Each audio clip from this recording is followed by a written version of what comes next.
my name is Madeline Sickle, and I am a summer legal intern for Surfrider Foundation. I am really glad to hear about the governor's actions, and I want to thank Commissioner Aguirre for taking the lead on this issue. And I'm commenting today in support of an emergency declaration at all levels of government to address the transboundary pollution crisis. For decades now, Surfrider has been fighting for and continues to advocate for reducing transboundary pollution. In 2018, Surfrider filed a citizen suit to address the rampant water pollution flowing from the Tijuana River and significantly contaminating the Tijuana River Valley in the Pacific Ocean off of the coast of southern San Diego County. Through this action, Surfrider achieved a settlement designed to improve overall water quality, strengthen monitoring, communications, and reporting, and advance infrastructure improvements and pollution response efforts. An emergency declaration could greatly help these efforts. Recent progress has led to a comprehensive suite of border infrastructure projects that could dramatically reduce the amount of water pollution. Significantly more funding and state and federal agency coordination is needed to cover the estimated construction costs and move these projects forward. The Coastal Act charges the Commission with duties to protect coastal resources, prevent the deterioration and destruction, and promote equitable access while enhancing the quality of the coastal zone where possible. For these reasons, I urge the Commission to support an emergency declaration, and it sounds like we're already heading in the right direction. So thanks again, and thanks for allowing me to speak today. Hi, good morning, Chair and Commissioners. My name is Sarah Davidson, and I manage the Clean Border Water Now program at the Surfrider Foundation in San Diego. I'm speaking to you today on behalf of our more than 3,800 members throughout San Diego County. I want to start by thanking Commissioner Aguirre for your leadership in addressing the border pollution crisis and the entire Commission for your ongoing support. News of Governor Newsom's letter this morning is encouraging, but we still need an emergency declaration at the state and federal levels. Every time I am near a closed beach in South San Diego County, I see it populated with people.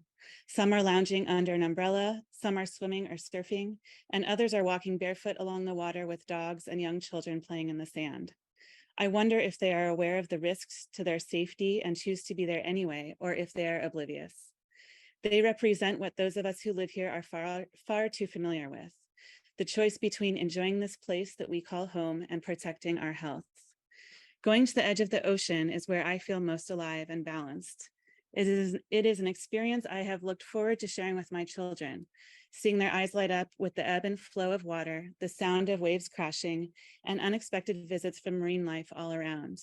Yet now, as a new mom to a 6-month-old, instead of sharing these special experiences that have defined my own life and identity, I worry about my daughter being exposed to toxic ocean water, sea spray, air, and sand.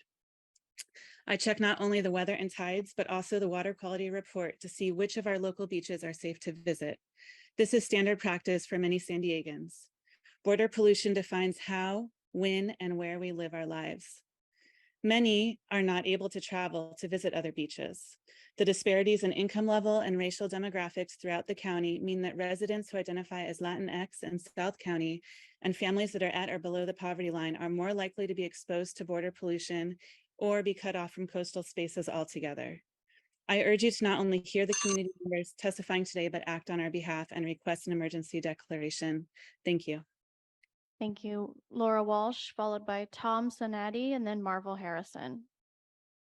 Good morning, Commissioners. I'm Laura Walsh with the Surfrider Foundation. I manage our organization's state policy work. We're an activist organization, and new volunteers come to our meetings about border sewage because they got sick surfing or they read a headline in the Voice of San Diego about the beach being closed every day of the calendar year.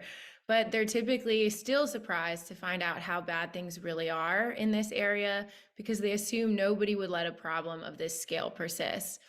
We dig into the issue with them and they find out that it's completely realistic to attribute the headaches they've been having to bacteria lifted off sewage-filled water and into the air. And they find out that they might not be able to safely visit the beach within their lifetimes at the pace things are going.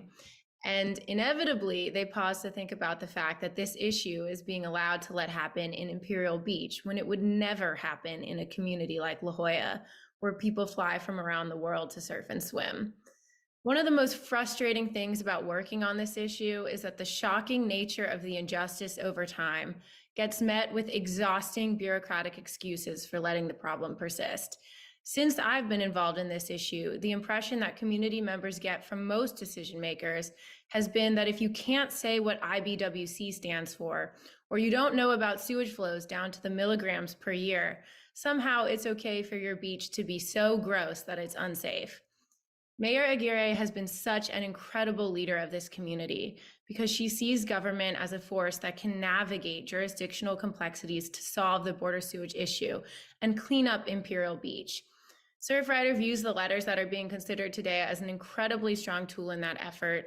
We are so in admiration and support of the work that you're doing. And we also want to appreciate Governor Newsom for demonstrating interest and care for South San Diego's beaches and people that are growing up there. Thank you so much.